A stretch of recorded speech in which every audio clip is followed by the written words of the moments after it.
Hi friends, welcome to my YouTube channel.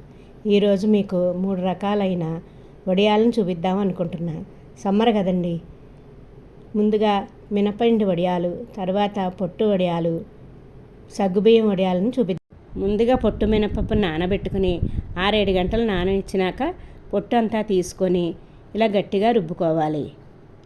దీనిలో పచ్చిమిరపకాయల paste,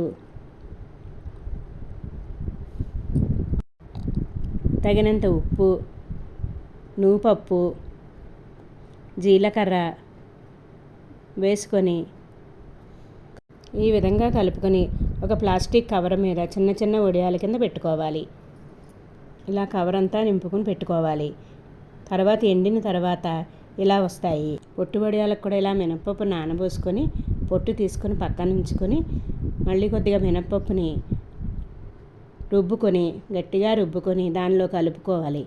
ఇందులో కూడా పచ్చిమిరపకాయల పేస్టు, జీలకర్ర, తగినంత కూడా వేసుకొని ఇలా ప్లాస్టిక్ కవర్ మీద చూపించిన విధంగా పెట్టుకోవాలి. ఇది పొట్టు ఉన్న వాళ్ళంచి ఆరోగ్యానికి కూడా ఎంతో మంచిది.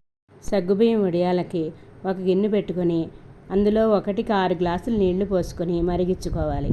మరిగిన తర్వాత సగ్గుబియ్యాన్ని కడిగి పోసుకోవాలి. ఇలా కలుపుతూ ఉండాలి, లేకపోతే ఉండగట్టేస్తుంది.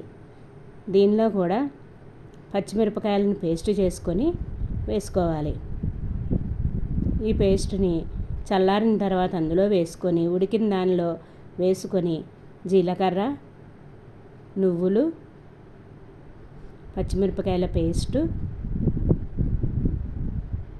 తగినంత ఉప్పు వేసుకొని కలుపుకోవాలి. దీనిని ప్లాస్టిక్ కవర్ మీద పెట్టుకోవాలి. ఈ విధంగా ఎండుతాయి. ఎండిన తర్వాత వేగించుకుంటే చాలా టేస్టీగా ఉంటాయి.